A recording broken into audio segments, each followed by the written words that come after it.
নাটক cross connection, কলমে শ্রী শুভাশিস ঘোষ ঠাকুর, নির্দেশনায় শ্রীমতী ইন্দ্রাণী সিনহা।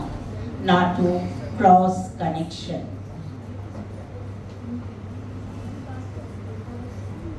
সামনে তোমার পরীক্ষা, সেটা খেয়াল আছে তো? হ্যাঁ মা, দেখছো তো সারাদিন সব কিছু বাদ দিয়ে শুধুই পড়ছি। হ্যাঁ পড়ছো, শুধু সারা দিনই তো নয়, রাত জেগে জেগেও। আর রাত 1:30 পর্যন্ত তোমার ঘর থেকে ফিসফিসিয়ে কথা বলার শব্দ পেয়েছি। রাত 1:30 হবে হয়তো, তুমি জেগেছিলে? হ্যাঁ ছিলাম, কিন্তু তুমি ফিসফিসিয়ে কি করছিলে? পড়ছিলাম মা, পড়ছিলাম তো ওই ফিসফিসিয়ে। একদম বাজে কথা বলো না। কোনো কালে তুমি রাত জাগতে পারো না? রাত জেগে পড়নি তো এর আগে কোনো কালে?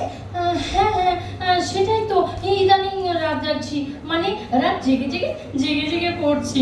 আর কি ভালোই যে লাগছে। আহা, কি ভালোই লাগছে। তুমি ফিসফিসিয়ে পড়াটা কবে? দিনের বেলা মনে মনে, আর রাত হলেই ফিসফিসিয়ে। কে ছিল মাঝরাত পর্যন্ত ফোনের পাশে? ফোন? না ফোন কেন? ফোনে কোথায়? মুখে বলে পড়ছিলাম তো, যাতে মন বসে। আমায় বুঝিও না, সামনে এত বড় একটা পরীক্ষা, সারাটা জীবনের ব্যাপার, আর পড়াশোনা ছেড়ে রাত জেগে এভাবে তোমার প্রেম চলছে? প্রেম? হে বাবা, না মা, তুমি এ কথা ভাবতে পারলে বলো? হ্যাঁ পারলাম। বলি ছেলেটাকে কি করে? ছেলে? কই না তো, কেউ নেই তো মা।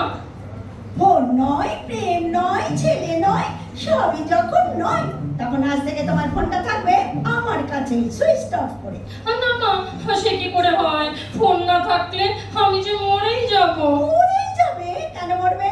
কার জন্য মরবে? কারোর জন্য নয় মা, ওই মানে ফোনের জন্য। আমায় যাও বুঝিও না। দাও ফোনটা দাও। মা এরকম করো না মা, শুধু তো রাতটুকুই। একদম না, এসব আর চলতেই দেব না। দিনের বেলা পড়া, আর রাতে ঘন্টার পর ঘন্টা জেগে এভাবে বেকার সময় নষ্ট। দাও ফোনটা দাও। মা আর হবে না মা, প্লিজ মা, প্লিজ। দাও হচ্ছে, শিগগির দাও। মা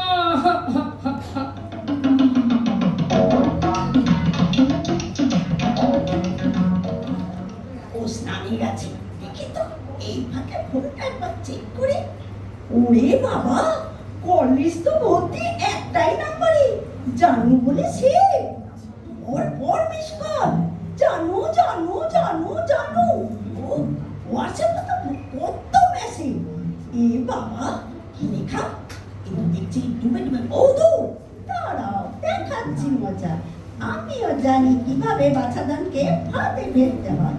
হোয়াটসঅ্যাপে আমি লিখি, জানু আমার এই নম্বরটা অফ থাকবে, মা সব ধরে ফেলেছে, আমি অন্য একটা নম্বর দিচ্ছি, তুমি আমায় সেই নম্বরেই হোয়াটসঅ্যাপ করো। ফোন আর একদম না, কথা বলা যাবেই না। এই তো সঙ্গে মুক্ত। বেশ, তাই হবে বেবি। এই তো কটা দিন, তারপর কলেজ তো খুলেই যাবে। দেখা হওয়া আটকায়টা কি? Love you baby. কি সাংঘাতিক! বেবি ওরে, বেবিটা জন্ম তো দিয়েছিলাম আমি, বড় করে তুলেছি। ও এখনো বেবিটা হয় কি করে দেখাচ্ছি মজা। এবার আমার নম্বরে তুমি হোয়াটসঅ্যাপ করে চলো। তোমায় কিভাবে ফাঁসাতে হয় আমিও জানি, বুঝবে কত ধানে কত চাল।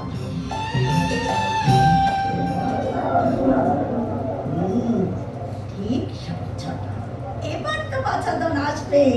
একদিন কোনো ফোন নেই, দেখা নেই, শুধুই হোয়াটসঅ্যাপ। লিখে তো দিয়েছি, বড্ড মন কেমন করছে জানো, আজই একমাত্র সুযোগ, চলে এসো, দেখা হবে। দেরি করবে না কিন্তু একটু?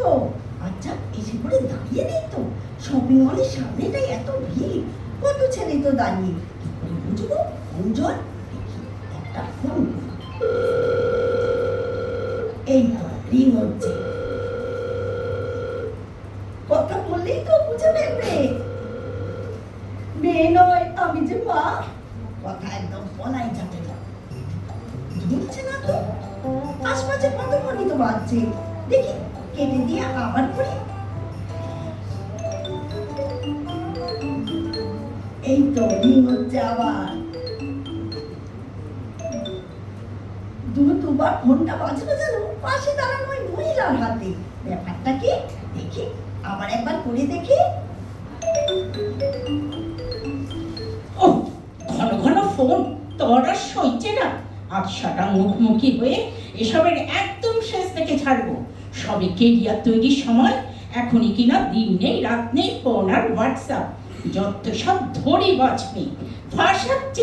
ফাঁসাচ্ছে আমার ছেলেটাকে।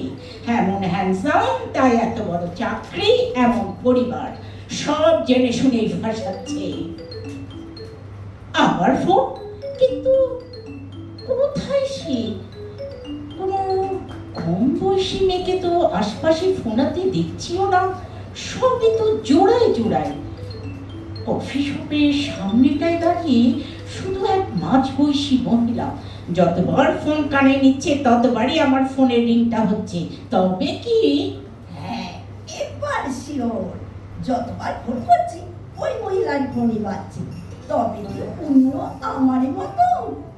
এই এই যে শুনুন, আপনি কি জানুন মা? জানোটাকে? ও হ্যাঁ, আর আপনি কি হানি বেবির মা? হ্যাঁ, কিন্তু এই নাম্বারটা তো এই নাম্বারই তো নম্বরটা আমার ছেলে, ফোনটা আমি বাজেয়াপ্ত করেছি। বাজেয়াপ্ত। আপনিও তো আমার মেয়েটা মাঝ রাত পর্যন্ত জেগে জেগে ফিসফাস।